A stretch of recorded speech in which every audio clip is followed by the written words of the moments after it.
ആ ധാമത്തിലുള്ള ആ ഗോഡിന്റെ ഒരു സണ്ണായിട്ട് വരുന്ന, അല്ലെങ്കിൽ ഇപ്പോൾ മനു സമ്പ്രദായത്തിൽ ഒരു ആചാര്യനെ പോലെയൊക്കെ കൂട്ടിയാൽ ഒരു ജ്യോതി നിരഞ്ജൻ എന്ന് പറയുന്ന ഒരു വ്യക്തി അവിടുത്തെ സുപ്രീം ആയിട്ടുള്ള സ്പിരിച്വൽ തലങ്ങൾ നിൽക്കാൻ ഒരു താല്പര്യമില്ലാതെ ഡിസൈൻ ചെയ്ത്, അതായത് ഈ 14 ലോകങ്ങളുണ്ടായി, ഏറ്റവും മുകളിൽ അത് ജ്യോതി നിരഞ്ജനായിട്ടും ഏറ്റവും താഴെ കാലഭൈരവനായിട്ടും ഇരുന്നുകൊണ്ട് ഈ ഒരു അപ്പോൾ നമ്മുടെ ആശ്രമത്തിൽ നമുക്ക് നമ്മുടെ ഫൗണ്ടർ ഗുരു ഉണ്ടല്ലോ, എല്ലാ കാര്യങ്ങളും നമുക്ക് ഗുരു പറഞ്ഞു തന്നിട്ടുണ്ട്, എല്ലാ വഴിയും കാണിച്ചു തന്നിട്ടുണ്ട്, എല്ലാ തെളിവോടും കൂടി അതെല്ലാം നമ്മളെ കൊണ്ട് ചെയ്യിച്ചിട്ടുണ്ട്.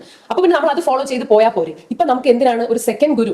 അപ്പൊ ആ സെക്കൻഡ് ഗുരുവിന്റെ ആവശ്യം എന്താണ് എന്ന് ചില ആൾക്കാർ ചോദിക്കുന്നുണ്ട്. അപ്പം ശ്രീ അതിന് ഒരുപാട് കാര്യങ്ങൾ നമുക്ക് പറഞ്ഞു തന്നു, കുറെ നമുക്ക് മനസ്സിലായി. പക്ഷേ അത് പോരാ എന്നാണ്. കുറച്ചുകൂടെ അത് എന്തിനാണ്? അപ്പം അതില്ലെങ്കിലും നമുക്ക് നമ്മുടെ ഗുരു കാണിച്ചു തന്ന വഴി നമ്മൾ ഫോളോ ചെയ്താൽ പോരെ. വീണ്ടും സെക്കൻഡ് ഗുരു പറയുന്ന അല്ലെങ്കിൽ അതെന്തിനാണ് എന്നുള്ളതിന് വ്യക്തമായ മറുപടി തരണം. അത് എന്തെങ്കിലും പറഞ്ഞാൽ പോരാ, ഒരു തട്ടിപ്പത്തി പറഞ്ഞാൽ പോരാ, വളരെ ക്ലിയർ ആയിട്ട് അതിനൊരു ഉറപ്പോട് കൂടിയിട്ടുള്ള ഒരു ക്ലിയർ മറുപടി ആണ് പ്രതീക്ഷിക്കുന്നത്. അപ്പോൾ ഈ ഹയസ്റ്റ് ആയിട്ടുള്ള തലങ്ങളെ ഒന്നും കോംപ്രിഹെൻഡ് ചെയ്യാൻ നമ്മുടെ ബ്രെയിൻ കേപ്പബിൾ അല്ല. അവിടെയുള്ള അറിവുകളോ കാര്യങ്ങളോ നമ്മുടെ ബ്രെയിനിലേക്ക് വന്നാൽ ഒരുപക്ഷെ ഇത് പ്രാന്തായി പോകും. ഈ ബ്രെയിൻ അതിന്റെ ഈ നോട്ടുകൾ കൊണ്ട് അതിന്റെ എന്താണ് കോശത്തിന്റെ ശ്രീ പറയുന്നു ഈ മനസ്സും ബുദ്ധിയൊന്നും വേണ്ടെന്ന്.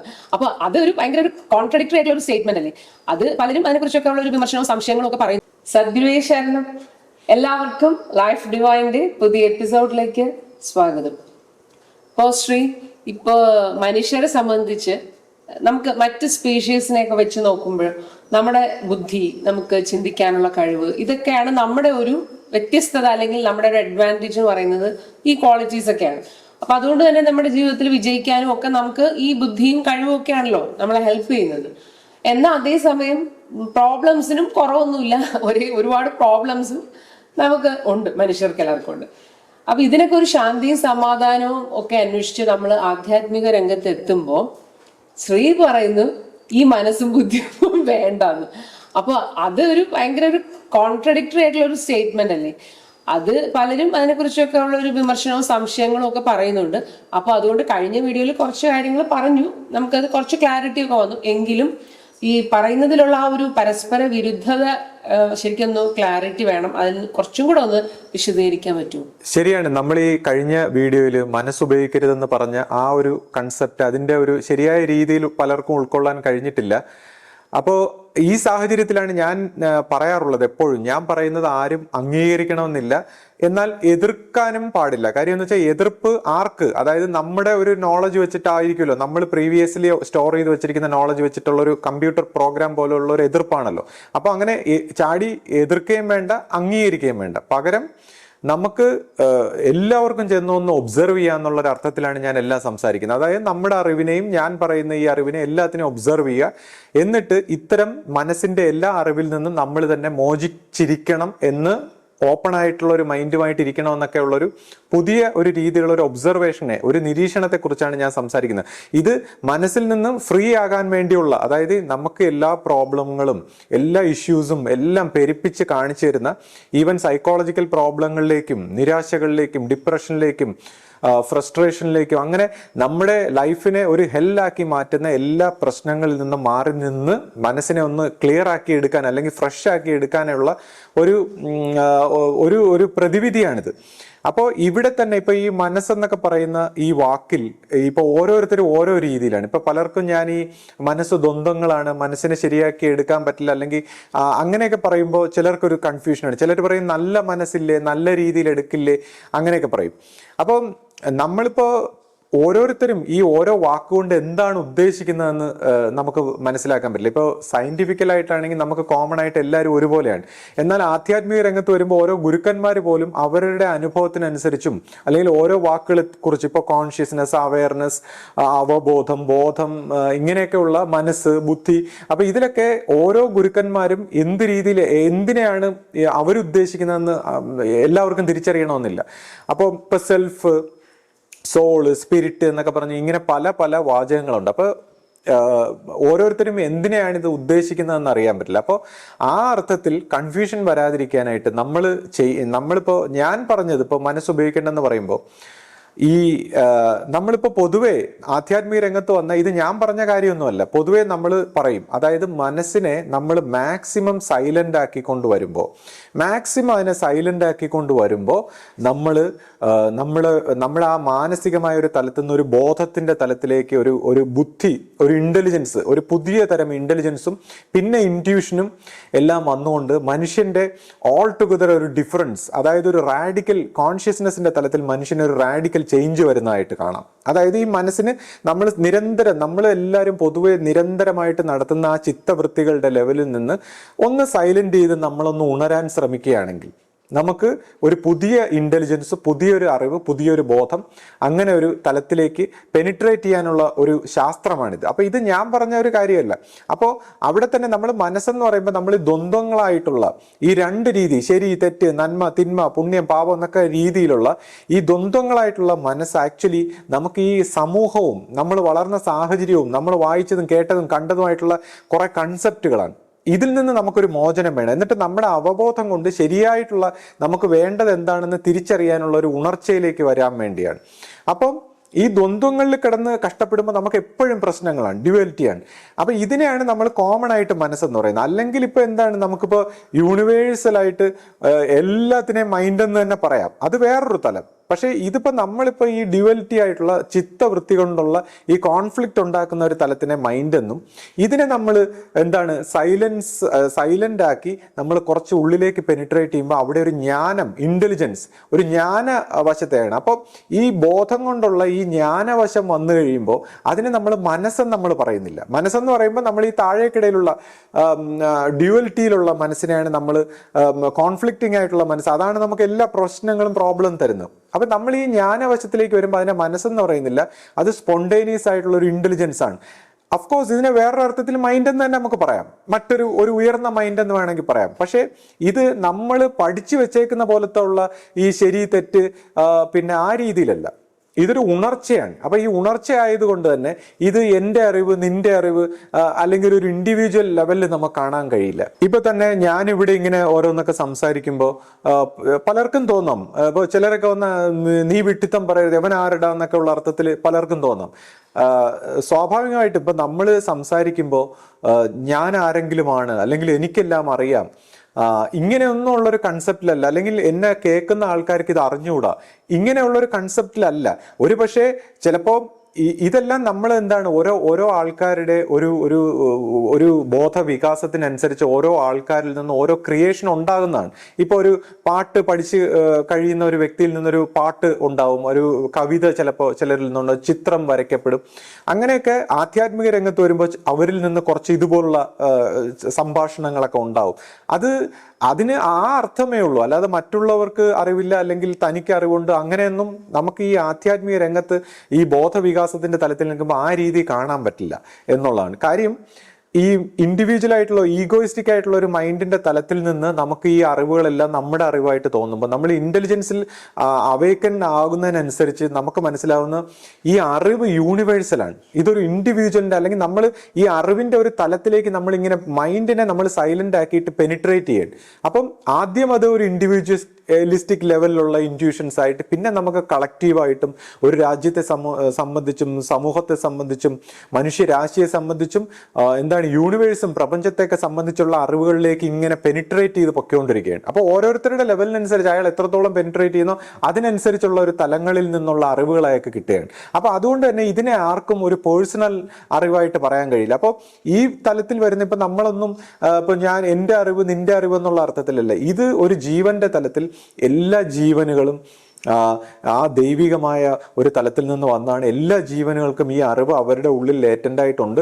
അപ്പോൾ ആരും വലുതും ചെറുതുമല്ല. ഇപ്പോൾ ഇത് പറയുന്നത് കൊണ്ട് നമ്മളൊന്നും അങ്ങനെ ഒരു രീതിയിൽ നമുക്ക് ചിന്തിക്കാൻ പറ്റില്ല എന്നുള്ളതാണ്. കൂടാതെ നമ്മൾ ഈ പറഞ്ഞ കാര്യങ്ങളിൽ നിന്നും നമുക്ക് സ്വാതന്ത്ര്യം ഉണ്ടായിരിക്കണം. കാര്യം ഈ ആധ്യാത്മിക രംഗത്തുള്ള ഒബ്സർവേഷൻ നമ്മൾ മനസ്സിലാക്കുമ്പോൾ നമ്മൾ ഈ വാക്കുകൾ കൊണ്ട് നമ്മളിങ്ങനെ ഉപയോഗിച്ച് ഈ പറയുന്ന വാക്കുകളിൽ ബന്ധിതമായി, അല്ലെങ്കിൽ ആ അറിവിൽ ബന്ധിതമായി നമ്മൾ നിന്നുപോയാൽ നമ്മുടെ മനസ്സ് അടഞ്ഞു പോകും, നമുക്ക് പിന്നെ അങ്ങോട്ട് ഉണരാൻ പറ്റില്ല. അപ്പൊ അതുകൊണ്ട് തന്നെ നമ്മളിത് പറഞ്ഞു കഴിയുമ്പോൾ നമ്മൾ ഈ പറഞ്ഞ കാര്യങ്ങളെക്കുറിച്ച് പോലും നമ്മൾ ഓർക്കുന്നില്ല എന്നുള്ളതാണ്. ഒരു അവയർനെസ്സിന്റെ ഒരു ഇന്റലിജൻസിൽ നിന്ന് സ്പോണ്ടേനിയസ് ആയിട്ട് വരുന്നു. അതിനുശേഷം നമ്മളതിൽ ഫ്രീ ആയിട്ടിരിക്കുന്നു. നമ്മുടെ ഒരു ലക്ഷ്യം എന്ന് പറഞ്ഞാൽ മാക്സിമം ഓപ്പൺ ആയിരിക്കുക, മാക്സിമം ആ സത്യമാകുന്ന ആ ദൈവികമാകുന്ന തലങ്ങളെക്കുറിച്ച് ഒരു കൺസെപ്റ്റ് ഉണ്ടാക്കാതെ ഓപ്പൺ ആയിട്ടിരിക്കുക എന്നുള്ള ഒരു പാത്ത്. അപ്പൊ ഈ ഒരു പാത്തിലേക്ക് എത്തുക, മാക്സിമം ഹംബിൾ ആവുക, സിമ്പിൾ ആവുക എന്നുള്ള അർത്ഥത്തിലാണ്. ഇപ്പൊ തന്നെ എന്നോട് പലരും ചോദിക്കാറുണ്ട്, ഈ വലിയ പ്രായമുള്ള അറിവുള്ള ഒരുപാട് പലരോടൊക്കെ നിങ്ങൾ സംസാരിക്കുമ്പോൾ നിങ്ങൾ അവരെയൊക്കെ അങ്ങ് വളരെ സിമ്പിൾ പോലെ സംസാരിക്കുന്നത്, അതെന്താ അങ്ങനെ?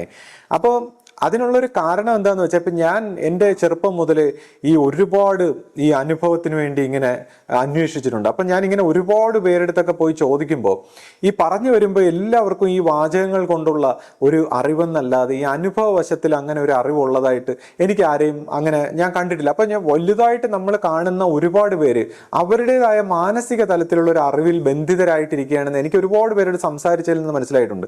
കൂടാതെ പുസ്തകങ്ങൾ വായിച്ചതിലൂടെയും അങ്ങനെയൊക്കെ മനസ്സിലായിട്ടുണ്ട്. അപ്പം നമ്മൾ മനസ്സിലാക്കുന്നത് ഈ മനസ്സിൽ നിന്നും ഈ അറിവിൽ നിന്നും ഇതിലെല്ലാം അങ്ങ് ഫ്രീ ആകുമ്പോഴാണ് നമ്മൾ സിമ്പിൾ ആവുന്നത്. അപ്പൊ എന്നെ സംബന്ധിച്ച് ഞാൻ ഇതുപോലെ അന്നത്തെ കാലത്ത് ശിഷ്യപൂജിതയുടെ അടുത്ത് ചെല്ലുമ്പോഴാണ് സത്യം പറഞ്ഞാൽ എനിക്ക് ഈ രീതിയിൽ ഒരു അനുഭവവശത്തിന്റെ ഒരു സിംപ്ലിസിറ്റി മനസ്സിലായത്. അതായത് ഇപ്പൊ ഞാനൊക്കെ എൻ്റെ ഒരു അറിവൊക്കെ വെച്ച് ഞാൻ പലരിടത്തും ഒക്കെ പോയി തർക്കിക്കാറും സംസാരിക്കാറും ഒക്കെ ഉണ്ടായിരുന്നു. അതിൽ ഞാൻ വളരെ പ്രൗഡുമായിരുന്നു. പക്ഷേ ആ അഭിവന്ധ്യ ശിഷ്യപൂജയുടെ മുമ്പിലൊക്കെ ചെല്ലുമ്പോഴാണ് നമുക്ക് ആ ജാള്യത, നമ്മുടെ ഈ വാക്കുകൊണ്ടുള്ള ഈ ഒന്നും അല്ല എന്ന് നമുക്ക് ഫീൽ ചെയ്യുന്നു. കൂടാതെ ഗുരു നമുക്ക് ഈ പറയുന്ന നമ്മൾ എന്തിനെക്കുറിച്ച് സംശയം ചോദിച്ചോ ഇതൊന്നും വാചകങ്ങളുടെ രൂപത്തിൽ പറഞ്ഞു തരാതെ നമുക്ക് ഈ ഒരു അനുഭവ തലത്തിൽ അത് മനസ്സിലാക്കി തന്നു എന്നുള്ളതാണ്. ഞാനൊക്കെ എന്ത് ചോദിച്ചിട്ടുണ്ടോ അതിനെ വാചകങ്ങളുടെ തലത്തിലല്ല, അനുഭവ തലത്തിൽ എനിക്കത് മനസ്സിലാക്കി തന്നിട്ടുണ്ട്. അപ്പം ആ അർത്ഥത്തിൽ എനിക്കിങ്ങനെ ഒരു എന്താണ് ഒരു ട്രാൻസ്ഫോർമേഷൻ വന്നതിന് ശേഷം ആര് ഈ മനസ്സിന്റെ തലത്തിൽ എന്തൊക്കെ പറഞ്ഞാലും എന്ത് കാര്യം പറഞ്ഞാലും ഞാൻ അപ്പം ഇതേപോലെ എന്തെങ്കിലുമൊക്കെ സംസാരിച്ച് പ്രായഭേദമന്യേ ഞാൻ ഇതിങ്ങനെയാണ് മനസ്സിൽ നിന്ന് ഫ്രീ ആയിരിക്കുക. അതൊരിക്കലും അവരോടൊന്നും ആ വ്യക്തിഗതമായ ആരുടെടുത്തും ബഹുമാനക്കുറവുള്ളത് കൊണ്ടോ അല്ലെങ്കിൽ ഞാൻ കേമനാവാനുള്ള ഒരു പരിശ്രമമോ അവരെ തുച്ഛനാക്കാനുള്ള പരിശ്രമമോ അല്ല. ഇത് സ്പോണ്ടേനിയസ് ആയിട്ട് എൻ്റെ മനസ്സിൽ എനിക്കുണ്ടായ ഈ ഒരു ഫ്രീഡവും അല്ലെങ്കിൽ ഞാൻ സ്വയം എൻ്റെ ജീവിതത്തിൽ ഒരുപാട് വേദാന്തവും മറ്റു കാര്യങ്ങളും അതും ഇതും ലിറ്ററേച്ചറുകളെല്ലാം പഠിച്ച് ഞാൻ തന്നെ ട്രാപ്പിലായി കഷ്ടപ്പെട്ട ആ ബുദ്ധിമുട്ടിന്റെ അതേ അവസ്ഥയിൽ നിൽക്കുന്ന ചില കാഴ്ചപ്പാടുകൾ കാണുമ്പോൾ ഞാൻ അറിയാതെ അങ്ങ് സംസാരിച്ചു പോകുന്നതാണ്. ഇതിങ്ങനെയല്ല. അതുകൊണ്ടാണ് ഇപ്പൊ ചിലരൊക്കെ ഒന്ന് എഴുതിക്കൊണ്ട് ഫേസ്ബുക്കിലും മറ്റതും ഒക്കെ സ്പിരിച്വൽ ആയിട്ടുള്ള കാര്യങ്ങൾ പറയുമ്പോൾ ഞാൻ സ്പോണ്ടേനിയസ് ആയിട്ട് അങ്ങ് തർക്കിക്കും. അപ്പോൾ അത് ഒരിക്കലും കാര്യം എന്താണെന്ന് വെച്ചാൽ ഈ സംസാരിക്കുന്ന വ്യക്തികൾ ക്ലിയർ ആയിട്ട് ഒരു പ്രത്യേകമായ ഒരു അണ്ടർസ്റ്റാൻഡിങ്ങിൽ നിന്നുകൊണ്ടാണ് സംസാരിക്കുന്നത്. അവർ വ്യക്തമായിട്ട്, അല്ലെങ്കിൽ ഇപ്പം ഒരു വ്യക്തിയോട് ഇപ്പം നമ്മളൊക്കെ എത്രയോ പോസ്റ്റുകളും എത്രയോ അഭിപ്രായങ്ങളൊക്കെ കാണുന്നു, അതിലൊന്നും നമ്മൾ പോയി തലയിടാൻ പോറില്ല. അവരുടെ അഭിപ്രായമായിട്ട് ഇരുന്നോട്ടെ, എനിക്ക് എന്താന്ന് വിചാരിക്കും. പക്ഷെ ഇവിടെ വന്ന് ഈ കമന്റ് ചെയ്യുന്ന ആൾക്കാർ ഒരു മാന്യതയില്ല, നീ ആരടാ, എന്താടാ, ഇങ്ങനെയല്ലേ കാര്യം എന്നൊക്കെ പറഞ്ഞ് നമ്മൾ അങ്ങനെ പറയുമ്പോൾ അതൊരു ധിക്കാരമാണ്. ഒരു വ്യക്തിയോട് എങ്ങനെ സംസാരിക്കണമെന്ന് പോലും അറിയാൻ പാടില്ല. അല്ലെങ്കിൽ ചോദിക്കണം, ഇത് ഇങ്ങനെയാണോ, ഞാൻ മനസ്സിലാക്കിയിരിക്കുന്നത് എങ്ങനെയാണ്, അല്ലെങ്കിൽ താൻ മനസ്സിലാക്കിയതാണെന്ന് പോലും അല്ലെങ്കിൽ അനുഭവവശം ഇല്ല എന്ന് പോലും അറിയാതെ കുറച്ച് വായിച്ചും കേട്ടും ചിന്തിച്ചും വെച്ചേക്കുന്ന കാര്യം വന്ന് നമ്മളോട് വിളമ്പുമ്പോൾ ഒന്നുകിൽ ഞാൻ അയാളുടെ ദിവസങ്ങളോളം ഇങ്ങനെ സംസാരിച്ചുകൊണ്ടിരിക്കണം, അല്ലെങ്കിൽ ഞാൻ എന്തെങ്കിലും പരുഷമായി പറഞ്ഞങ്ങ് ഒതുക്കണം. അതുകൊണ്ടാണ് ഞാൻ ഈ പൊതുവെ ഇങ്ങനെ എഴുതിയൊക്കെ സംസാരിക്കുമ്പോൾ പരുഷമായിട്ട് സംസാരിക്കുന്നത്. എന്നാൽ നേരിട്ട് നമ്മൾ ഇടപഴകുമ്പോൾ നമ്മൾ വളരെ ക്ഷമയോടും സഹിഷ്ണുതയോടും കൂടി തന്നെയാണ് ഇതുവരെ നമ്മുടെ ജീവിതത്തിൽ ഇടപെട്ട് വന്നിട്ടുള്ളത്. പിന്നെ കഴിഞ്ഞ ദിവസം ആശയക്കനോട് ചോദിച്ചു, ഈ വീഡിയോയിൽ ഈ നുണ പറയുന്നതൊക്കെ ഇഷ്ടമെന്ന് പറഞ്ഞ കാര്യം. അപ്പോൾ നുണ പറയുക എന്ന് പറഞ്ഞാൽ എല്ലാവരും വിചാരിക്കുന്ന പോലെ നുണ പറഞ്ഞ് നശിക്കാനല്ല ഞാൻ പറഞ്ഞത്. ജീവിതത്തിന്റെ നമ്മുടെ ഒരു സന്തോഷത്തിൽ ഇപ്പം ഞാൻ കുട്ടികളുടെ അടുത്തൊക്കെ അവരുടെ കോളേജിലേക്ക് കഥകൾ, അവരുടെ കാര്യങ്ങൾ, എന്നിട്ട് അവസാനം ഞാൻ വീട്ടുകാര്യങ്ങളൊക്കെ ചോദിച്ച് എന്നിട്ട് അവർക്ക് എന്താണ് വിഷമം എന്നൊക്കെ ചോദിക്കുമ്പോഴാണ് പുഷ്പമൊക്കെ എന്നോട് പറയും, അയ്യോ അത്രയും കാര്യങ്ങളൊന്നും നമുക്ക് അറിഞ്ഞൂടാ, നമ്മൾ ഇതുവരെയൊക്കെ ഉള്ള കാര്യങ്ങളെ. അപ്പോൾ ചുരുക്കി പറഞ്ഞാൽ ഇങ്ങനെയൊക്കെ ഓരോരുത്തരുടെ കാര്യങ്ങൾ ഇങ്ങനെ ചോദിച്ച് മനസ്സിലാക്കുക, അതറിയുക. അപ്പോൾ ഇതൊരു ജീവിതത്തിനെ മനസ്സിലാക്കുക എന്നുള്ള അർത്ഥത്തിലാണ്. അപ്പോൾ ആ രീതിയിൽ ഞാൻ കുറച്ച് നുണയൊക്കെ ഇങ്ങനെ എല്ലാവരുടെയും കാര്യങ്ങളൊക്കെ ഇങ്ങനെ ചോദിക്കുകയും അന്വേഷിക്കുകയും ചെയ്യുക. അത് ജീവിതത്തിന്റെ ഒരു ഭാഗമാണ്, ആ അർത്ഥത്തിലേ ഉള്ളൂ. അല്ലാതെ സീരിയസ് ആയിട്ടല്ല, അല്ലെങ്കിൽ ആരെയും നമുക്ക് കുറ്റം പറയാൻ പറ്റില്ല, ആരുടെടുത്തും നമുക്ക് വിരോധം കാണിക്കാൻ പറ്റില്ല, ഒന്നും ചെയ്യാൻ പറ്റില്ല. കാര്യം നമ്മൾ ആധ്യാത്മിക രംഗത്ത് നമ്മുടെ ബോധത്തിന്റെ ഒരു വികാസത്തിന്റെ ഭാഗത്ത് വന്നു കഴിഞ്ഞാൽ ഉള്ള പ്രശ്നം ഇതാണ്. ആരെയും കുറ്റം പറയാനോ ദേഷ്യപ്പെടാനോ ശത്രുവായിട്ട് കാണാനോ ഒന്നും പറ്റില്ല.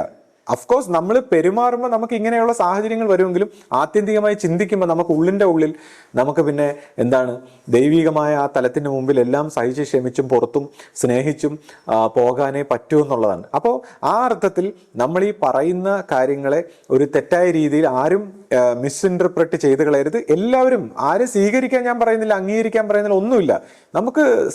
നമുക്ക് എല്ലാവർക്കും ഒരുപോലെ ഒറ്റക്കെട്ടായി ഇതിനെക്കുറിച്ചൊന്ന് ചിന്തിക്കാം. നമ്മുടെ മനസ്സ് നമ്മളെ പറ്റിക്കുന്നുണ്ടോ, നമുക്ക് തെറ്റായ ധാരണകൾ തന്നിട്ടുണ്ടോ, തെറ്റായ വിശ്വാസങ്ങൾ തന്നിട്ടുണ്ടോ, ഇതെല്ലാം നമ്മളൊന്ന് ഒബ്സർവ് ചെയ്യാം. എന്നിട്ട് അതിൽ നിന്ന് നമുക്കിപ്പോൾ എന്താണ്, നമുക്ക് സുഖകരമായ ഒരുപാട് കാര്യങ്ങൾ നമ്മൾ അക്സെപ്റ്റ് ചെയ്തിട്ട് നമ്മൾ സ്ലീപ്പ് ചെയ്യുന്നതാണ്. അതായത് നമ്മളൊരു മെറ്റാഫിസിക്കൽ സ്ലീപ്പ് എന്നാണ് ഇതിനെക്കുറിച്ച് പറയുന്നത്. അതിൽ സ്ലീപ്പ് ചെയ്ത് നമ്മളിങ്ങനെ കംഫർട്ടബിൾ ആയിട്ടുള്ള കുറേ കാര്യങ്ങളൊക്കെ അംഗീകരിച്ച് വിശ്വസിച്ച് സമ്മതിച്ച് ഒക്കെ ഇങ്ങനെ നമ്മൾ പീസ്ഫുൾ ആയിട്ട് ഒരു ഡ്രീമിൽ ഇങ്ങനെ പോകാനാണ് ആഗ്രഹിക്കുന്നത്. വേക്കപ്പ് ചെയ്യുന്ന ഡിസ്റ്റർബ് ചെയ്യുന്ന കാര്യങ്ങൾ പറയുമ്പോഴാണ് നമുക്ക് ഈ എതിർപ്പ് വരുന്നത്. ഇപ്പോൾ അതാണ് ഞാൻ പറഞ്ഞത്, ഇപ്പോൾ ആശയ സംസാരിക്കുമ്പോൾ എൻ്റെ അടുത്ത് ഒരു വ്യക്തി ഈ ഇടയ്ക്ക് തന്നെ സംസാരിച്ചു. ആശയെ കൊണ്ട് സംസാരിക്കുമോ, നിങ്ങളെ പറയുന്നതൊക്കെ ഇതൊക്കെ എന്തിനാണ്, ആശ പറയട്ടെ.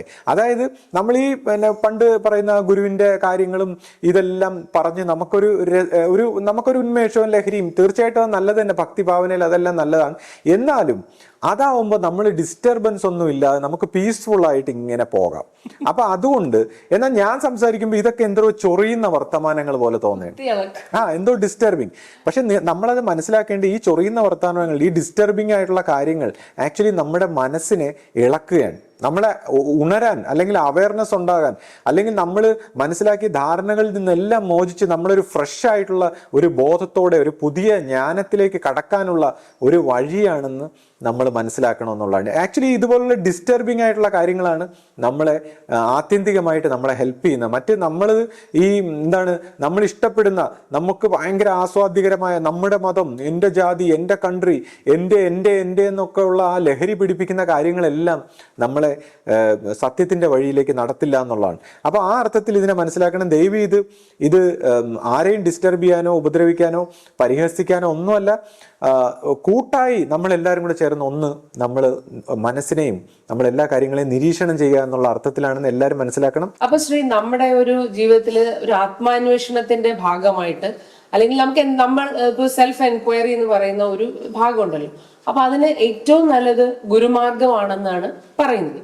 അപ്പോ നമ്മുടെ ആശ്രമത്തില് നമ്മുടെ ഫൗണ്ടർ ഗുരു ഉണ്ടല്ലോ, എല്ലാ കാര്യങ്ങളും നമുക്ക് ഗുരു പറഞ്ഞു തന്നിട്ടുണ്ട്, എല്ലാ വഴിയും കാണിച്ചു തന്നിട്ടുണ്ട്, എല്ലാ തെളിവോടും കൂടി അതെല്ലാം നമ്മളെ കൊണ്ട് ചെയ്യിച്ചിട്ടുണ്ട്. അപ്പൊ പിന്നെ നമ്മൾ അത് ഫോളോ ചെയ്ത് പോയാൽ പോരെ. ഇപ്പൊ നമുക്ക് എന്തിനാണ് ഒരു സെക്കൻഡ് ഗുരു? അപ്പൊ ആ സെക്കൻഡ് ഗുരുവിന്റെ ആവശ്യം എന്താണ് എന്ന് ചില ആൾക്കാർ ചോദിക്കുന്നുണ്ട്. അപ്പം ശ്രീ അതിന് ഒരുപാട് കാര്യങ്ങൾ നമുക്ക് പറഞ്ഞു തന്നു, കുറെ നമുക്ക് മനസ്സിലായി. പക്ഷെ അത് പോരാ എന്നാണ്. കുറച്ചുകൂടെ അത് എന്തിനാണ്? അപ്പം അതില്ലെങ്കിലും നമുക്ക് നമ്മുടെ ഗുരു കാണിച്ചു തന്ന വഴി നമ്മൾ ഫോളോ ചെയ്താൽ പോരെ. വീണ്ടും സെക്കൻഡ് ഗുരു പറയുന്ന, അല്ലെങ്കിൽ അതെന്തിനാണ് എന്നുള്ളതിന് വ്യക്തമായ മറുപടി തരണം. അത് എന്തെങ്കിലും പറഞ്ഞാൽ പോരാ, ഒരു തട്ടിപ്പൊത്തി പറഞ്ഞാൽ പോരാ, വളരെ ക്ലിയർ ആയിട്ട് അതിനൊരു ഉറപ്പോടുകൂടിയിട്ടുള്ള ഒരു ക്ലിയർ മറുപടി ആണ് പ്രതീക്ഷിക്കുന്നത്. ഈ വിഷയത്തെക്കുറിച്ച് ഞാൻ ഒരുപാട് തവണ സംസാരിച്ചിട്ടുണ്ട്. എന്നാലും പലർക്കും ഈ ഒരു സംശയം നിലനിൽക്കുന്ന ഒരു സാഹചര്യത്തിൽ നമുക്ക് അതിനെക്കുറിച്ചും കൂടി ഒന്ന് ഡീറ്റെയിൽ ആയിട്ട് ഒരു എൻക്വയറി നടത്താം.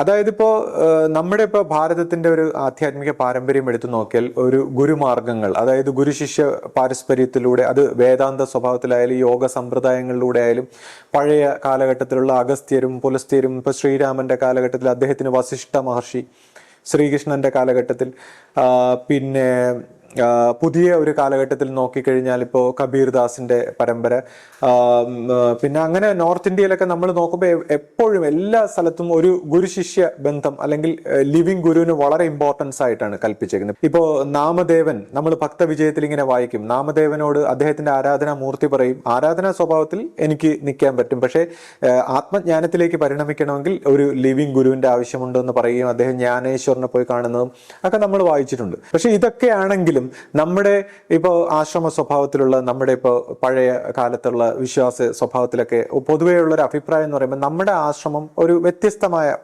ഒരു സ്വഭാവത്തിലാണ് കാണുന്നത്. അതായത് ഗുരുവിന്റെ ഒരു പരിണാമം അല്ലെങ്കിൽ ഗുരുവിന്റെ ഒരു അവസ്ഥാ പൂർത്തീകരണം, അതുമായിട്ട് ബന്ധപ്പെട്ട് ആധ്യാത്മികമായി യുഗാന്തരങ്ങളായി സംഭവിച്ചു പോയ ഒരു മിസ്റ്റേക്കിന്റെ വശം, അപ്പൊ അതിന്റെ ഒരു കറക്ഷൻ, അപ്പൊ ഇതെല്ലാം പറഞ്ഞിട്ട് ഒരു വ്യത്യസ്തമായ ഒരു നൂതനമായ ഒരു ആശയമായിട്ടാണ് നമ്മുടെ പരമ്പര കരുതി പോകുന്നത്. അപ്പൊ തന്നെ അതുകൊണ്ട് തന്നെ മറ്റ് പഴയ കാര്യങ്ങളുമായിട്ടൊന്നും ഇതിന് ഒരു ബന്ധമില്ല എന്നുള്ള അർത്ഥത്തിൽ അവർ മറ്റെല്ലാ കാര്യങ്ങളും തിരസ്കരിക്കുകയാണ്. മറ്റ് ഗുരുശിഷ്യ ബന്ധങ്ങളോ അല്ലെങ്കിൽ മറ്റ് ഗുരുമാർഗങ്ങളോ പോലെ അല്ല എന്ന് പറയുന്നു. അതിൽ ഒരു വശത്ത് അത് ശരിയാണ്. എന്നാൽ പക്ഷെ ഈ ഒരു വിഷയത്തിൽ ഇപ്പൊ നമ്മളിപ്പോ ഒരു സെക്കൻഡ് ഗുരുവിന്റെ ഒരു പിന്നെ ഒരു തലമുറയിലൂടെ പരിണമിച്ചു പോകുമ്പോൾ ഈ ഒരു വിഷയത്തിൽ ക്ലാരിറ്റി വരുത്തണമെന്ന് നോക്കുമ്പോൾ പിന്നെ നമുക്കൊരു എന്താണ് എവിടെ നിന്നെങ്കിലും നമുക്കൊരു എന്താണ് ഒരു താരതമ്യ പഠനം നോക്കണമെങ്കിൽ ഇപ്പൊ ഒരു രാധാസ്വാമി ഫെയ്ത്തിനെ കുറിച്ച് നമുക്ക് സംസാരിക്കാം. കാര്യം എന്ന് വെച്ചാൽ അതിനെക്കുറിച്ച് അവരെ കുറിച്ച് ഗുരു പറഞ്ഞിട്ടുണ്ട് വ്യക്തമായിട്ട്. അതായത് ഇപ്പോൾ നമ്മൾ ആധ്യാത്മിക രംഗത്ത് ഏറ്റവും ഔന്നത്യത്തിലെത്തിയ ഗുരുവായിട്ട് കാണുന്ന ശ്രീകൃഷ്ണ പരമാത്മാവ് അദ്ദേഹം 8 അവസ്ഥ പൂർത്തീകരിച്ചു എന്ന് നമ്മൾ കേട്ടിട്ടുണ്ട്. അപ്പോൾ രാധാസ്വാമി ഫൗണ്ടർ രാധാസ്വാമിയായിട്ടുള്ള ശിവ് ദയാൽ സിംഗ് എന്ന് പറയുന്ന അദ്ദേഹത്തെ സ്വാമിജി മഹാരാജ് എന്നാണ് അറിയപ്പെടുന്നത്. അദ്ദേഹത്തെക്കുറിച്ച് ഗുരു തന്നെ പറഞ്ഞിട്ടുണ്ട് 9 അവസ്ഥ പൂർത്തീകരിച്ച ഒരു ആത്മീയ ആചാര്യനാണ്. അവരുടെ ഒരു 3 ഗുരു ശിഷ്യ ബന്ധത്തിൽ 3 തലമുറ ശരിയായിട്ട് പോവുകയും പിൽക്കാലത്ത് അവരുടെ എന്താണ് ശിഷ്യ പരമ്പരയിൽ ആ ഒരു കർമ്മശേഷി അതിൻ്റെ ഒരു ഒരു കുറവിനാൽ അത് നിന്നു പോവുകയുണ്ടായെന്ന് ഗുരു ഇങ്ങനെ അഭിപ്രായപ്പെട്ടിട്ടുണ്ട്. അപ്പോൾ ഇത്രയും ഔന്നത്തിൽ നിൽക്കുന്ന ഒരു ഗുരു പരമ്പര എന്നുള്ള അർത്ഥത്തിൽ അവരിൽ നിന്നും അവരുടെ ഒരു ഫിലോസഫിയെ പഠിച്ചുകൊണ്ട് നമുക്കിതിനെ മനസ്സിലാക്കാൻ ശ്രമിക്കാം. അപ്പോൾ അവരുടെ ഫിലോസഫിയിൽ അവർ വ്യക്തമായിട്ട് പറയുന്നുണ്ട്, അതായത് living Guru is A must. അതായത് ആ ടൈമിലുള്ള ഗുരു തന്നെ വേണം. ഫൗണ്ടർ ഗുരുവിനെ അവർ ഏറ്റവും ഔന്നത്യത്തിൽ എക്കാലവും ആരാധ്യ പുരുഷനായിട്ട് ആ പരമമായ സത്യത്തിന്റെ പരമ പുരുഷനായിട്ട് തന്നെ അദ്ദേഹത്തെ കാണുന്നു. ഗോഡിന്റെ അൾട്ടിമേറ്റ് സുപ്രീം ഗോഡാണ് ആ ദയാൽ സിംഗ് എന്ന് പറഞ്ഞുകൊണ്ട്. അതായത് അവിടെ അദ്ദേഹത്തിന്റെ പേരും കരുണ എന്ന് തന്നെയാണ്, ദയാൽ സിംഗ്. അപ്പോൾ ആ സുപ്രീം ഗോഡാണ് വന്നിരിക്കുന്നത്. എന്നിട്ട് അവർ പറയുന്നു സുപ്രീം ഗോഡിന്റെ ധാമത്തെ ദയാൽ ദേശ് എന്നാണ് അവർ പറയുന്നത്, കരുണ ദേശം.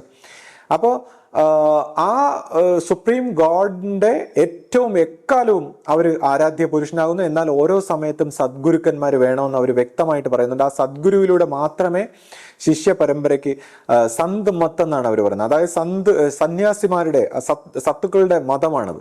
അപ്പം ഏറ്റവും ഉയർന്ന മതമാണ്.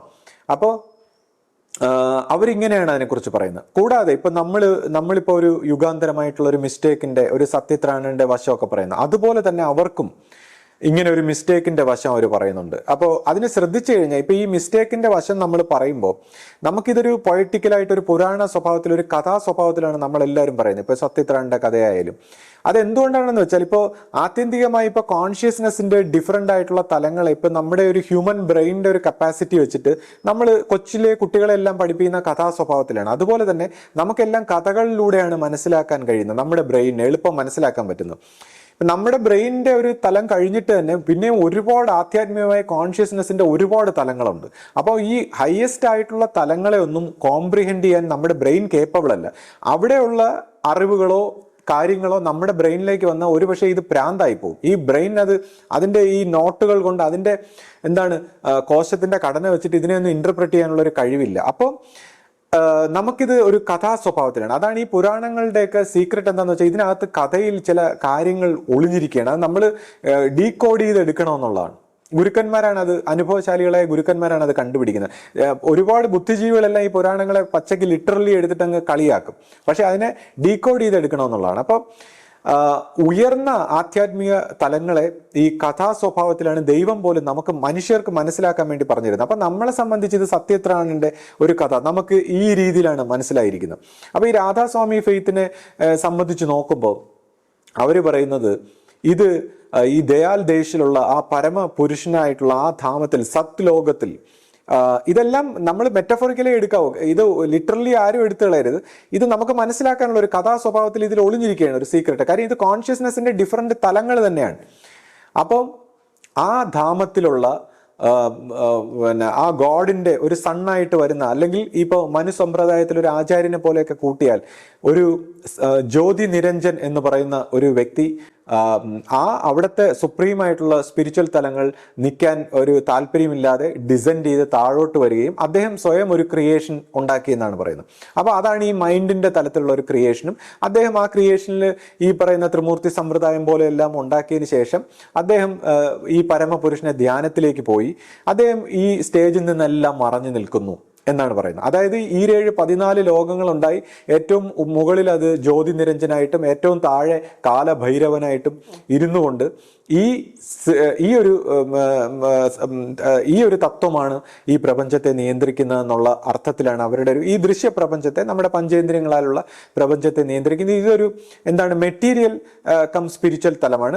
അവരെ സംബന്ധിച്ച് ഇനി സ്പിരിച്വൽ മെറ്റീരിയൽ തലമുണ്ട്, പ്യുവർ ആയിട്ടുള്ള സ്പിരിച്വൽ തലമുണ്ട്. അപ്പോൾ പ്യുവർ ആയിട്ടുള്ള സ്പിരിച്വൽ തലത്തിൽ നിൽക്കാൻ പറ്റാത്തതാണ് ഇദ്ദേഹം ഡൗൺ ചെയ്ത്. അപ്പൊ നമ്മൾ ബൈബിളിലൊക്കെ ശ്രദ്ധിച്ചു കഴിഞ്ഞാൽ അറിയാം, ഫോളൺ ഏഞ്ചൽ എന്ന് പറഞ്ഞ, അല്ലെങ്കിൽ ഫോളൺ ഗോഡ് ആയിട്ടുള്ള ലൂസിഫറിനെ കുറിച്ചൊക്കെ പറയുന്നത്. അപ്പോൾ ഈ ഇപ്പൊ ജിന്നുക്കളാണ് ഉലകം ഭരിക്കുന്നതെന്നൊക്കെ ഒരു ആചാര്യൻ സംസാരിച്ച ഒരു വശത്തിൽ ഈ ഒരു ഫോളൺ ഗോഡിന്റെ ഒരു ക്രിയേഷൻ ഇവിടെ നിലനിൽക്കുന്നതായിട്ടും അതിനകത്തിൽ നിന്ന് ഈ മുക്തിപ്പെട്ടു പോകണമെങ്കിൽ, ഈ ഒരു സ്റ്റേറ്റ് കടന്നു പോകണമെങ്കിൽ അത് ജീവാത്മാക്കൾക്ക് സാധാരണഗതിയിൽ പറ്റുന്നില്ല. ഇപ്പോൾ ജൈന സമ്പ്രദായത്തിൽ, യോഗ സമ്പ്രദായത്തിലൊക്കെ ഈ 7th സ്റ്റേജിൽ എത്തിയിട്ട് അവിടെ ഈ ലയനാത്മക സ്വഭാവത്തിൽ ജീവൻ ഈ പരമമായ ഈ ഒരു ശക്തിയിൽ ലയിച്ചു ചേരുന്നെങ്കിലും, അത് ബ്രഹ്മം എന്നാണ് പറയുന്നത്, ഈ ഒരു ശക്തിയിൽ ലയിച്ചു ചേരുന്നെങ്കിലും പിന്നീട് അടുത്ത സൈക്കിൾ, ക്രിയേഷന്റെ അടുത്ത സൈക്കിൾ വീണ്ടും ഈ ജീവാത്മാക്കൾക്ക് ജനിക്കേണ്ടി വരുന്നു, മുക്തിയിലെത്തുന്നില്ല. അതേസമയം ട്രൂ ആയിട്ടുള്ള സ്പിരിച്വൽ പാത്തിലൂടെ ആ ദൈവത്തിന്റെ ആ ദയാൽ ദേശിലേക്ക്, അല്ലെങ്കിൽ ആ അബ്സല്യൂട്ട് സുപ്രീം സ്റ്റേറ്റിലേക്ക് ജീവൻ മേർജ് ചെയ്ത് പോകുന്നു. അതാണ് ജീവന്റെ പൂർണ്ണമായ മുക്തി. മറ്റത് ഈ പറയുന്ന ഒരു മോക്ഷം പോലെ ഈ കുറച്ച് കാലത്തേക്ക് ടെമ്പററി ആയിട്ട് നമുക്ക് ലയനാത്മകമായി നിൽക്കുക, അല്ലെങ്കിൽ ഈ പറഞ്ഞ പോലെ എന്താണ് പല പല സ്വർഗ നരകങ്ങളായിട്ടൊക്കെയുള്ള സ്റ്റേറ്റുകളിലൂടെ ഇങ്ങനെ ഷട്ടിൽ ചെയ്തുകൊണ്ടിരിക്കാം എന്നുള്ളതാണ്. അതൊരു ലൂപ്പായിട്ട് ഇങ്ങനെ. അതെ അതെ. അപ്പൊ ഞാൻ ഈ നേരത്തെ പറഞ്ഞ പോലെ ബ്രഹ്മം, മായ എന്നിങ്ങനെ രണ്ട് രീതിയിൽ ഒരു എന്താണ് ഈ ഒരു ക്രിയേഷന്റെ പ്രോസസ്സ് നടക്കുകയും മായ സ്വഭാവത്തിൽ മനുഷ്യനെ തെറ്റിലേക്കും എല്ലാം പ്രേരിപ്പിച്ച് മെറ്റീരിയലിസ്റ്റിക് ആയിട്ടുള്ള മൈൻഡ് തെറ്റിലേക്ക് വരുമ്പോൾ ഈ ബ്രഹ്മം ആയിട്ടുള്ള ഈ സ്റ്റേറ്റിൽ നിന്ന് ഈ പറയുന്ന പല അവതാരങ്ങൾ ഉണ്ടാവുകയും നന്മയും സത്യവും ധർമ്മവും നീതിയും മത സ്വഭാവത്തിലൊക്കെ ഒരുപാട് അറിവ് കൊടുക്കുകയും ജനങ്ങൾ വീണ്ടും ഈ നന്മ തിന്മയുടെ ഒരു കളിയിൽ പെട്ടിങ്ങനെ പോകുന്നതായിട്ടും പിന്നെ പ്രകൃതി ദോഷങ്ങളും മറ്റു കാര്യങ്ങളും ഒക്കെ മനുഷ്യൻ തെറ്റും ശരിയിലും കർമ്മഗതിയിലും ഇങ്ങനെ ട്രാപ്പിലാവുകയാണ്. അപ്പൊ അതുകൊണ്ടാണ് നമ്മൾ പലരും ചോദിക്കും ഇങ്ങനെ എവിടെ ദൈവം, എവിടെ ദൈവം, എവിടെ? അപ്പോൾ റിയൽ ആയിട്ടുള്ള ഒരു ഗോഡ് ഇതിൻ്റെ ഒരു ആബ്സെൻസ് ആണ് ഇവിടെ ഉണ്ടായിരിക്കുന്നത്. അപ്പോൾ അത് ചില പിന്നെ ബൈബിൾ സ്വഭാവത്തിലൊക്കെ ഒരു ശാപ സ്വഭാവത്തിലൊക്കെ പറയുന്നു. പക്ഷേ പ്യുവർ ഗോഡ് അബ്സല്യൂട്ട് ലവ് ആകുമ്പോൾ അവിടെ ശാപം എന്നതിനേക്കാൾ ഉപരി നമ്മൾ എന്ത് മിസ്റ്റേക്ക് സംഭവിച്ചാലും ആ മിസ്റ്റേക്കിന് അതിൻ്റെ അടുത്ത തലങ്ങളിൽ നിന്നൊരു ബ്ലോക്ക് ഉണ്ടാവും എന്നുള്ളതാണ്. അപ്പം നമ്മൾ ശാപത്തിനെ പോലും ആർക്കും ഒന്നും ശപിക്കാൻ പറ്റില്ല. എന്തെങ്കിലും ഒരു നെഗറ്റിവിറ്റി വരുമ്പോൾ അടുത്ത ഒരു തലത്തിൽ നിന്ന് ഒരു ബ്ലോക്ക് ഉണ്ടാവുകയും, അപ്പോൾ ആ അർത്ഥത്തിൽ ഇതൊരു ബ്ലോക്കായിട്ട്, പെർമനൻ്റ് ഒരു ബ്ലോക്കായിട്ടിരിക്കുന്നതായിട്ട് അവരുടെ രാധാസ്വാമി ഫെയ്ത്തിൻ്റെ ഒരു അവരുടെ എക്സ്പ്ലനേഷൻ അങ്ങനെയാണ്. എന്നാൽ നമ്മളെ സംബന്ധിച്ച് നമുക്ക് ഈ സത്യത്രാണിൻ്റെ ഒരു സ്റ്റോറി ഈ പറഞ്ഞിരിക്കുന്ന മുക്തിപദത്തിലേക്ക് ബ്ലോക്ക് ചെയ്യുന്ന ഓൾമോസ്റ്റ് സിമിലർ ആണ്. അപ്പം നമുക്ക് ഇതിൽ നിന്ന് മനസ്സിലാക്കി ഇത് ഇന്റർപ്രറ്റ് ചെയ്യാനായിട്ട് ഓരോ ഗുരുക്കന്മാർ, ഞാൻ നേരത്തെ പറഞ്ഞ പോലെ ഈ ജ്ഞാന സ്വഭാവത്തിൽ പോകുമ്പോൾ ഇൻഡിവിജ്വലിസ്റ്റിക് തൊട്ട് യൂണിവേഴ്സൽ തൊട്ട് നമുക്ക് മത സ്വഭാവത്തിലുള്ള അറിവുകൾ, ഇതിൻ്റെ കോസുകൾ, പിന്നെ ഇതിന് എവിടെ തെറ്റി, എങ്ങനെ തെറ്റി, പിന്നെ ഈ അൾട്ടിമേറ്റ് അബ്സല്യൂട്ട് ആയിട്ടൊക്കെയുള്ള സ്റ്റേറ്റിലേക്കുള്ള ഓരോ തലത്തിലും ഇങ്ങനെ അറിവ് ലഭിക്കുകയാണ്. ഓരോ തലത്തിലും ഹിഡൻ ആയിട്ട് ഇതിൻ്റെ അറിവ് ലഭിക്കും. അപ്പോൾ അതുപോലെ നമ്മളും ഇങ്ങനെ ഒരു അറിവ് ഷെയർ ചെയ്തിരിക്കുന്നു. അപ്പോൾ അവരും ഇതേപോലെ ഒരു മിസ്റ്റേക്കിന്റെ വശത്തിരിക്കുന്നതുകൊണ്ട് അവരെ സംബന്ധിച്ച് അവരുടെ ആ ഒരു സുപ്രീം ഗോഡിന്റെ ആ ഒരു വശത്തിൽ കറക്റ്റ് ഗുരുശിഷ്യ ബന്ധത്തിൽ തന്നെ പോകണം, എന്നാൽ മാത്രമേ അതും ഈ സുപ്രീം ഗോഡിന്റെ രീതിയിൽ തന്നെ പോകണമെന്നാണ് പറയുന്നത്. അപ്പോൾ അവരുടെ പരമ്പരയിൽ ഞാൻ നോക്കിയപ്പോൾ അതിൻ്റെ ഒരു വ്യക്തത എനിക്ക് വരുത്താൻ വേണ്ടി ഞാനിത് നോക്കിയപ്പോൾ അതിൽ ഈ സ്വാമിജി മഹാരാജാണല്ലോ ഫൗണ്ടർ ഗുരു. അദ്ദേഹത്തിൻ്റെ ഫസ്റ്റ് ശിഷ്യനായിട്ടുള്ള ഹുസൂർ മഹാരാജാണ് സെക്കൻഡ് ഗുരുവായിട്ട് വന്നേക്കുന്നത്. അപ്പോൾ ഈ ഹുസൂർ മഹാരാജാണ് വന്നിട്ട് മെഡിറ്റേഷനിൽ ഈ സ്വാമിജി മഹാരാജ് ഈ സുപ്രീം ഗോഡായിട്ടുള്ള രാധാസ്വാമി, അദ്ദേഹത്തിന് അവിടെ നിന്ന് ആ നാമമാണ് കിട്ടുന്നത്. അപ്പോൾ രാധാസ്വാമി ഡിസെൻഡ് ചെയ്തതാണെന്നും അതിൻ്റെയൊക്കെ വ്യക്തമായിട്ടുള്ള വിശദീകരണങ്ങൾ അവർക്കുണ്ട്. അപ്പോൾ ഡിസെൻഡ് ചെയ്തിട്ടാണെന്നുള്ള എല്ലാ കാര്യങ്ങളും പറയുന്നത്. അപ്പോൾ അതിൽ നിന്ന് അവർക്ക് മനസ്സിലായത് എന്താണെന്ന് വെച്ചാൽ ഈ സുപ്രീം ഗോഡ് ഒറ്റയ്ക്കല്ല വരുന്നത്. സുപ്രീം ഗോഡ് ഒരു രീതിയിൽ ഗുരുവായിട്ടും പിന്നീട് ഗുരുമുഖ് എന്നാണ് അവർ പറയുന്നത്, ഗുരുമുഖായിട്ട് മറ്റൊരു രൂപത്തിൽ ശിഷ്യനായിട്ടും വരുന്നു ആദ്യത്തെ സുപ്രീം ഗോഡ്. എന്തുകൊണ്ടെന്ന് വെച്ചാൽ എന്നിട്ട് ഈ ഗുരുവിന്റെ കൂടെയുള്ള കുറച്ച് ജീവാത്മാക്കളും ഗുരുവിനോടൊപ്പം ഡിസെൻഡ് ചെയ്യുന്നു. കാര്യം അങ്ങനെയാണെങ്കിൽ മാത്രമേ ഈ ഗുരുവിനെ, അല്ലെങ്കിൽ ഈ സുപ്രീം ഗോഡായിട്ടുള്ള ഗുരുക്കന്മാരെ തിരിച്ചറിയാൻ പറ്റില്ല. മറ്റ് യോഗ സമ്പ്രദായങ്ങളോ സിദ്ധികളോ അത്ഭുതങ്ങളോ ഉള്ള ഗുരുക്കന്മാരെയാണ്, മെന്റൽ തലത്തിലുള്ള മൈൻഡിന്റെ തലത്തിലുള്ള ആൾക്കാരെ മാത്രമേ ഇവിടെ തിരിച്ചറിയാൻ പറ്റൂ. ഈ സുപ്രീം ഗോഡിനെ തിരിച്ചറിയണമെങ്കിൽ ഈ പറയുന്ന ഒരു സുപ്രീം ശിഷ്യൻ തന്നെ ഗുരുമുഖായിട്ട് അതേ തലത്തിൽ നിന്ന് തന്നെ ഒരു ശിഷ്യനും ജനിക്കുകയാണ്. അതാണ് ഹുസൂർ മഹാരാജ്. ആ ഗുരുമുഖത്തിൽ നിന്ന് അദ്ദേഹമാണ് ഭക്തി മറ്റുള്ളവരെ പഠിപ്പിക്കുന്നതും ഈ അദ്ദേഹത്തിന്റെ കൂടെ ഡിസെൻഡ് ചെയ്തവരെ പഠിപ്പിക്കുന്നതും. എന്നിട്ട് ഇവരെല്ലാവരും കൂടെ ചേർന്നാണ് ഇത് എസ്റ്റാബ്ലിഷ് ചെയ്യുന്നതെന്നും അവർ വ്യക്തമായിട്ട് പറഞ്ഞിട്ടുണ്ട്. എന്നിട്ട് അവർ പറയുന്നു ആ ഫസ്റ്റ് ഗുരു പോകുമ്പോൾ ഈ ഗുരുമുഖം എന്ന് പറയുന്ന സെക്കൻഡ് ഗുരുവിലൂടെ ആ ഫസ്റ്റ് ഗുരുവിന്റെ ഒരു ഭാഗം ഇങ്ങനെ ആ സുപ്രീം സങ്കല്പത്തിൽ മേർജ് ചെയ്യുമ്പോൾ ഒരു ഭാഗം ഈ ഗുരുമുഖം എന്ന് പറയുന്ന ഈ ശിഷ്യനിൽ മേർജായി ശിഷ്യനിലൂടെ നിയന്ത്രിക്കപ്പെടുന്നു, ആ സുപ്രീം ഗോഡ് തന്നെ. അങ്ങനെ ഇനി അടുത്ത തലമുറയിൽ ഈ ഗുരുമുഖം എന്ന് പറയുന്ന ശിഷ്യൻ ഈ സുപ്രീം ഗോഡിന്റെ ആ പ്രസൻസിലൂടെ ഗുരുവായിട്ട് നിൽക്കുമ്പോൾ അടുത്ത തലമുറയിൽ വരുന്ന ശിഷ്യൻ ഇതേപോലെ ഗുരുമുഖമായിട്ട് വന്നിട്ട് അദ്ദേഹത്തിൽ ഈ ഗുരു അവരുടെ സുപ്രീം സ്റ്റാറ്റസിലേക്ക് പോകുമ്പോൾ ഈ ഗുരുവിന്റെ ഒരംശം അതിൽ ലയിക്കുകയും അടുത്ത അംശം ഈ ശിഷ്യനിൽ വന്ന് ഇതിങ്ങനെയാണ് ഗുരുമാർഗമായിട്ട് പോകുന്നത്. കാര്യം ഇങ്ങനെ ഈ ഗുരുക്കന്മാരുടെ ഈ സുപ്രീം ഗോഡായിട്ടുള്ള അതിൻ്റെ ഒരു എസൻസ് ഇങ്ങനെ ഒരു ഗുരുമാർഗത്തിൽ പോയില്ലെങ്കിൽ ഒരിക്കലും ഈ സത്യത്തിന്റെ വഴിയിലേക്ക് മറ്റ് ജീവാത്മാക്കൾക്ക് മുക്തി മാർഗം കൊടുക്കാൻ കഴിയില്ല എന്നാണ് പറയുന്നത്. അത് എന്തുകൊണ്ടെന്ന് വെച്ചാൽ ഇപ്പോൾ ഫൗണ്ടർ ഗുരുവിനെ ആരാധിച്ചാൽ പോരെ, ആശ ചോദിച്ചു ഫൗണ്ടർ ഗുരുവിനെ എന്തുകൊണ്ടാണ് ഈ ഫൗണ്ടർ ഗുരുവിനെ ഇവിടെ ക്രിയേറ്റ് ചെയ്യപ്പെട്ട മൈൻഡ്, നമ്മൾ കഴിഞ്ഞ കുറച്ച് വീഡിയോയിൽ ശ്രദ്ധിച്ചറിയാം, ഇവിടെ നമുക്ക് ക്രിയേറ്റ് ചെയ്യപ്പെട്ട മൈൻഡ് എന്ന് പറയുന്ന ഒരു മെട്രിക്സ് ആണ്. ഈ ഒരു എന്താണ് നേരത്തെ പറഞ്ഞ ഈ കഥ കബീർ ദാസിന്റെ പങ്ക്തിയിൽപ്പെട്ട, ഈ രാധാസ്വാമി ഫെയ്ത്ത് ഒക്കെ കബീർ ദാസിന്റെ പങ്ക്തിയിൽപ്പെട്ടാണ്. അവരാണ് ഈ ഒരു സ്റ്റോറി പറഞ്ഞിരിക്കുന്നത്. ഈ സ്റ്റോറിയെ പലരും പറയുന്നുണ്ടെങ്കിൽ പോലും ഈ രാധാസ്വാമി ഫെയ്ത്തിലാണ് ഇതിന്റെ കറക്റ്റ് ഡെഫിനിഷൻ കൊടുത്തേക്കുന്നത്. അപ്പോൾ ഈ ഒരു നമ്മുടെ ഇപ്പൊ കാണുന്ന ഈ പ്രപഞ്ചത്തിന്റെ ഒരു മെട്രിക്സ് എന്ന് പറയുന്ന മൈൻഡ് കൊണ്ടുണ്ടാക്കിയിരിക്കുന്ന ഒരു മെട്രിക്സ് ആണ്. അപ്പോൾ നമുക്കിവിടെ കിട്ടിയേക്കുന്ന മൈൻഡ് വെച്ച് ഇതൊരിക്കലും ഗോഡായിട്ടുള്ള സുപ്രീം സ്റ്റാറ്റസിനെ നമുക്ക് ഒരിക്കലും തിരിച്ചറിയാൻ പറ്റില്ല. അതുകൊണ്ടാണ് ഈ മൈൻഡ് കൊണ്ട് ഗോഡിനെ തിരിച്ചറിയാൻ പറ്റില്ല എന്ന് പറയുന്നത്. കൂടാതെ മൈൻഡ് കൊണ്ട് എന്ത് പ്രാക്ടീസോ എന്ത് സാധനങ്ങളോ എന്ത് കാര്യം ചെയ്താലും ഒരിക്കലും അത് സത്യത്തിന്റെ വഴിയിലേക്ക് എത്തുന്നില്ല. അതുകൊണ്ടാണ് ട്രൂത്ത് ഈസ് എ പാത്ത്ലെസ് ലാൻഡ് എന്ന് പറയുന്നത്. ഇത് വഴികളില്ലാത്ത ഒരു വഴിയാണ് ആത്മീയത എന്ന് പറയുന്നത്. സത്യത്തിന്റെ വഴിയിലേക്ക് നമുക്ക് ആധ്യാത്മികമായ 7th സ്റ്റേജ് വരെയൊക്കെ പരിണമിച്ച് സിദ്ധിയും അത്ഭുതങ്ങളും മറ്റ് ജ്ഞാനങ്ങളും മറ്റ് വേദാന്തത്തിന്റെ പൂർത്തീകരണം അതെല്ലാം പറ്റും. പക്ഷേ പരമമായ സത്യത്തിലേക്ക് വഴികളില്ല. എന്തുകൊണ്ടെന്ന് വെച്ചാൽ ഇപ്പോൾ നമുക്ക് മനസ്സിലാക്കാൻ വേണ്ടി നമ്മുടെ ജീവാത്മാവിന്റെ ഫ്രണ്ടിലാണ് ഈ മൈൻഡ്, ബാക്കിലാണ് പരമാത്മാവ്. അപ്പോൾ പരമാത്മാവായിട്ടുള്ള ആ സമ്പൂർണമായിട്ടുള്ള സത്യം ബാക്കിലിരിക്കുമ്പോൾ, അത് ഗുരുസ്വരൂപത്തിലിരിക്കുമ്പോൾ ഈ ജീവാത്മാവ് മൈൻഡിന്റെ തലത്തിൽ എന്തെങ്കിലും പ്രവൃത്തികൾ ചെയ്താൽ അത് മുന്നിൽ കൂടുതൽ ഈ മൈൻഡിന്റെ ഇല്യൂഷനിൽ പെടുകയാണ് ചെയ്യുന്നത്. അതേസമയം ബാക്കിലോട്ടാണ് പോകേണ്ടത്. അപ്പോൾ ബാക്കിലാണ് ഗുരു ഇരിക്കുന്നത്. അപ്പോൾ നാച്ചുറലി ഈ ഔട്ട്സൈഡിൽ ഈ പരമാത്മ സ്വരൂപനായ ഈ ഗുരു പ്രസൻസ് ആയിട്ട് ഇരുന്നുകൊണ്ട് നമ്മളെ പുറത്തുനിന്ന് അകത്തോട്ടും അകത്ത് നിന്ന് അകത്തിലേക്കും വിളിക്കുന്ന ഒരു സാഹചര്യം ഉണ്ടായില്ലെങ്കിൽ മനുഷ്യൻ ഇൻകേപ്പബിൾ ആണ്. സുപ്രീം ഗോഡിന്റെ ഒരു സ്റ്റേറ്റിലേക്ക് പോകാൻ മനുഷ്യന് പ്രവർത്തിക്കാൻ പറ്റില്ല. കാര്യം എന്തുകൊണ്ട് പ്രവർത്തിച്ചാലും മൈൻഡ് കൊണ്ടാണല്ലോ പ്രവർത്തിക്കുന്നത്. അപ്പോൾ മൈൻഡ് വീണ്ടും സംസ്കാരങ്ങൾ ഉണ്ടാക്കുകയാണ് ചെയ്യുന്നത്. അല്ലാതെ കൂടാതെ ഇപ്പൊ ജീവാത്മാവ് മൈൻഡിന്റെ തലത്തിൽ വന്ന് പ്രാർത്ഥന, സങ്കല്പം, ധ്യാനം, മെഡിറ്റേഷൻ, ഗുരുവിനെ സങ്കല്പിക്കുന്നു, ചിന്തിക്കുന്നു, എല്ലാം ചെയ്യുന്നു. പക്ഷേ ബാക്കിലോട്ടാണ് പോകേണ്ടത്. അപ്പോൾ ഈ ബാക്കിലുള്ള ജീവാത്മാവിനെ ആ പരമധാമത്തിലേക്ക് അടുപ്പിക്കുന്നത് ഒരേ സമയം അകത്തും പുറത്തും ഇരിക്കുന്ന ഈ ഗുരു സ്വഭാവത്തിലേ അത് പറ്റൂ. അതുകൊണ്ടാണ് ഇതിന് ഈ ഗുരുമാർഗത്തിന് ഇത്രയും ഇമ്പോർട്ടൻസ്. അല്ലെങ്കിൽ ഇൻഡിവിജ്വലായിട്ട് മനസ്സിൽ പ്രാർത്ഥനയോ ധ്യാനമോ സങ്കല്പമൊക്കെ ചെയ്യുമ്പോൾ അതൊരു ആരാധനാ സമ്പ്രദായം. ഈ മെട്രിക്സിന്റെ ഈ മൈൻഡിന്റെ ഈ 7 അവസ്ഥ കൊണ്ട് പൂർത്തീകരിച്ച ഈ മൈൻഡിന്റെ അകത്തുള്ള ആരാധനാ സമ്പ്രദായങ്ങളായിപ്പോവും. അതുകൊണ്ടാണ് ഈ ട്രൂ ഗുരുമാർഗങ്ങളിൽ മിക്കവാറും പറയും ഈ ഗുരുക്കന്മാർ വന്നിരിക്കുന്ന സാഹചര്യത്തിൽ ഈ ഒരു മെട്രിക്സ് ഒരിക്കലും ആ ഗുരുവിനെ അംഗീകരിക്കാൻ സമ്മതിക്കില്ല സമകാലികരെ. കാര്യം ആ സമയത്താണ് ഈ മുക്തി മാർഗം ഓപ്പൺ ആയിരിക്കുന്നത്. ആ സമയത്ത് അംഗീകരിക്കാൻ സമ്മതിക്കുക. അവർ പോയി കഴിയുമ്പോൾ ഭയങ്കരമായ കഥയും ചരിത്രവും അത്ഭുതങ്ങളൊക്കെ വെച്ച് ആരാധന മനസ്സുകൊണ്ട് ആരാധിക്കുമ്പോൾ ഈ മെട്രിക്സിൽ തന്നെ നിലനിൽക്കുമല്ലോ, മുക്തി മാർഗം ഉണ്ടാവുന്നില്ല. അപ്പൊ അതുപോലെ തന്നെ ഇപ്പൊ നമ്മുടെ ഗുരുമാർഗത്തിലായാലും ഗുരു പോയി കഴിഞ്ഞപ്പോൾ ഭയങ്കര ഗുരുവിനെ കൊണ്ടുള്ള ആരാധന, ഗുരുവിന്റെ കാലത്ത് അന്ന് പോലും എതിർത്തിരുന്നവർ പോലും ഇപ്പോൾ വന്ന് ഭയങ്കര ആരാധന. അപ്പൊ മനസ്സുകൊണ്ട് അവർക്ക് ഇഷ്ടപ്പെട്ട രീതിയിൽ ആരാധിക്കാം, എന്റർടൈൻ ചെയ്യാം, ഈ മെട്രിക്സിൽ തന്നെ നിൽക്കാം. അപ്പോൾ മനസ്സിനെ അതിവർത്തിച്ച് പോകാൻ ഗുരുമാർഗം വേണമെന്ന് ഈ രാധാസ്വാമി ഫെയ്ത്ത് ഒക്കെ പറയുന്ന അവരൊക്കെ വ്യക്തമായിട്ട് പറഞ്ഞേക്കുന്നത്. അതിന്റെ വിശദീകരണം ആർക്ക് വേണമെങ്കിലും അതെടുത്ത് ഇപ്പോൾ ഇന്റർനെറ്റിലൊക്കെ അവൈലബിൾ ആണ് അവരുടെ ടീച്ചിങ്. അപ്പോൾ ഗുരു ശിഷ്യ ബന്ധത്തിലൂടെ മാത്രമേ ഇത് പറ്റുള്ളൂ എന്ന് അവർ വ്യക്തമായിട്ട് പറഞ്ഞേക്കുന്നു.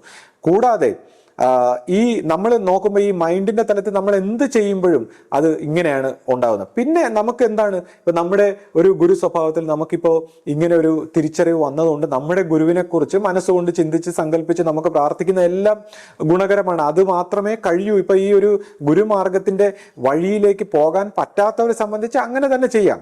അതിലൊരു തെറ്റും വരുന്നില്ല. കാരണം എന്ന് വെച്ചാൽ ഗുരുവിന്റെ ഒരു സ്വരൂപത്തെ ആയതുകൊണ്ട് ഈ പറഞ്ഞ കണക്ക് മുക്തി മാർഗത്തിലേക്കോ അല്ലെങ്കിൽ പൂർണ്ണമായ തലങ്ങളിലേക്ക് പോകാൻ പറ്റിയില്ലെങ്കിലും ഇനിയും ജന്മം എടുത്തുകൊണ്ട് അങ്ങനെ കറങ്ങിക്കൊണ്ടിരിക്കാനേ പറ്റുള്ളെങ്കിലും അവർക്കത് പരിശ്രമിക്കാം. കാര്യം ഗുരുവിന്റെ രീതികളാവുമ്പോൾ ഈ സുപ്രീം ആയിട്ടുള്ള ഒരു സ്റ്റേറ്റിൽ നിന്ന് വന്ന ഒരു ഗുരുവിന്റെ രീതിയിൽ പോകുമ്പോൾ അവരവർക്ക് അങ്ങനെ ഇഷ്ടമുള്ളവർക്ക് അങ്ങനെ ചെയ്യാം. പക്ഷേ റിയൽ ആയിട്ടുള്ള പാത്തിൽ പോകുന്നവർക്ക് ഈ മാർഗത്തിന്റെ പാത്തിൽ ഇങ്ങനെ പോകണം. അത് അവർ പറയുന്നു ഗുരുവും ഗുരുമുഖവുമായിട്ടുള്ള ശിഷ്യനും ഈ ഹയസ്റ്റ് സ്റ്റേറ്റിൽ നിന്ന് ഗുരുവിനോടൊപ്പം വരുന്നു. അതിനോടൊപ്പം മറ്റ് കുറച്ച് ആത്മാക്കളും കൂടി വരുന്നു.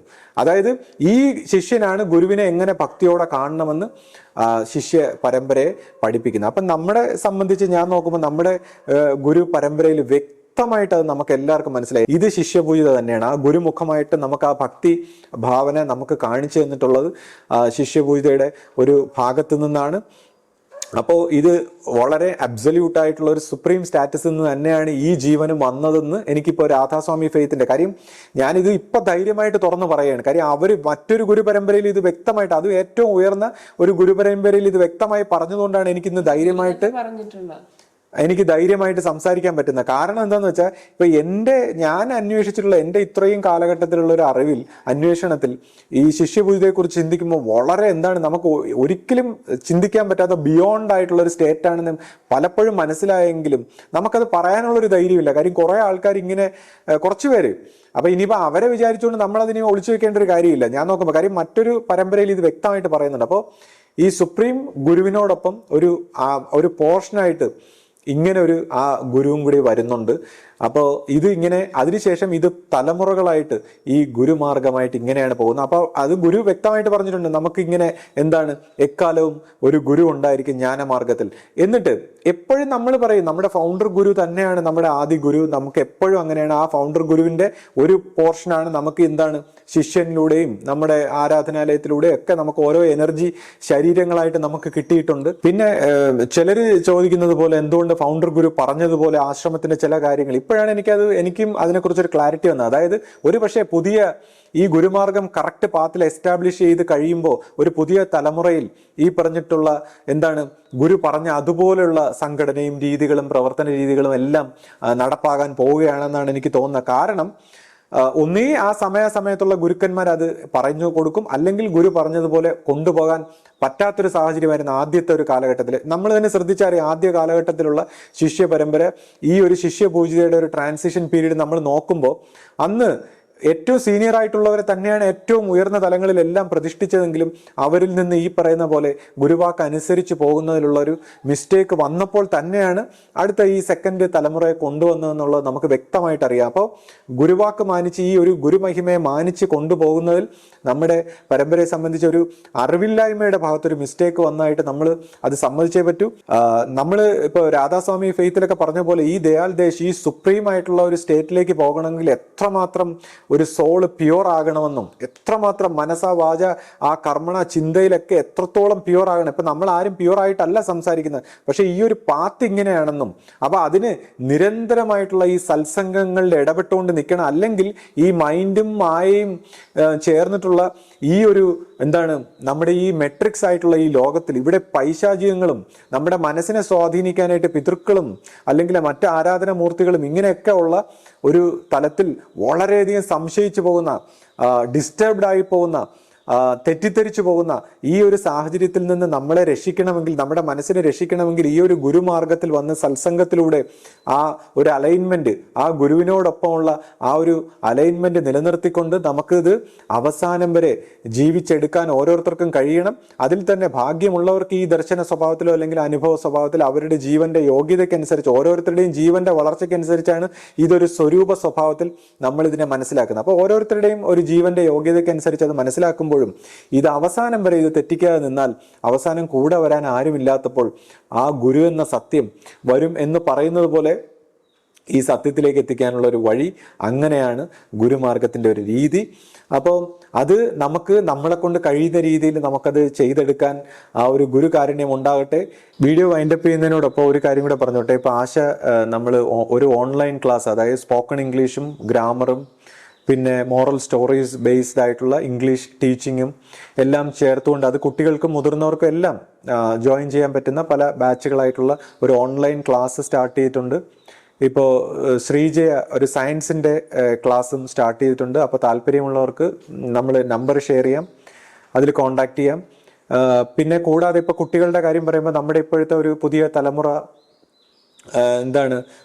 വളരെ റെസ്പെക്റ്റ് ഇല്ലാതെ അല്ലെങ്കിൽ അനുസരിക്കാതെ സ്നേഹമില്ലാതെ പരിഭവത്തോടെ ഡിസ്റ്റർബ്ഡ് ആയിട്ടുള്ള ഒരു തലങ്ങളിലൂടെയൊക്കെയാണ് കടന്നു പോകുന്നത്. അപ്പോൾ അവരെ നമ്മൾ എങ്ങനെ കുറച്ചുകൂടി ഒരു സ്പിരിച്വൽ ആയിട്ടുള്ള ഒരു അവബോധം കൊണ്ട് നമ്മളൊന്നും പഠിപ്പിക്കാതെ, കാര്യം അവർക്കെല്ലാം ഓരോരുത്തർക്കും അവരുടെ ജീവനിൽ ഈ അറിവുണ്ട്, നമ്മളൊന്നും പ്രത്യേകിച്ച് പഠിപ്പിക്കാതെ അവരുടെ അവബോധത്തിലൂടെ അവരുടെ ഉള്ളിൽ ഒളിഞ്ഞിരിക്കുന്ന ഈ സ്നേഹവും റെസ്പെക്റ്റും ബഹുമാനവും ആദരവും എല്ലാം പുറത്തു കൊണ്ടുവരാൻ സഹായിക്കുന്ന രീതിയിൽ വ്യത്യസ്തമായ ചില ക്ലാസ്സുകൾ, അതായത് ഇപ്പോൾ ഈ മോറൽ സ്റ്റോറീസ് ബേസ്ഡ് ആയിട്ടുള്ള ചില ക്ലാസ്സുകളിലൂടെ ആ രീതിയിലും കൂടെ ഒരു കുട്ടികളെ ട്രെയിൻ ചെയ്യാൻ കഴിയുമെന്നാണ് നമ്മൾ പ്രതീക്ഷിക്കുന്നത്. അപ്പോൾ അതിൽ ഈ ക്ലാസ്സുകളിൽ ചേരാൻ താല്പര്യമുള്ള രക്ഷകർത്താക്കൾ, അതിപ്പോൾ എവിടെയായാലും നമുക്ക് ഓൺലൈൻ ക്ലാസ് ആയതുകൊണ്ട് നമുക്ക് അങ്ങനെ ജോയിൻ ചെയ്യാം. അപ്പോൾ ഒരു പുതിയ രീതിയിൽ നമുക്കങ്ങനെ ഒരു ട്രെയിനിങ് കൊടുക്കാമെന്ന് നമ്മൾ വിചാരിക്കുന്നു. താല്പര്യമുള്ളവർ കോൺടാക്ട് ചെയ്യുക. അപ്പോൾ നമുക്കിനി മറ്റൊരു വീഡിയോയിൽ കാണാം. സദ്ഗുരുവേ ശരണം. സദ്ഗുരുവേ ശരണം.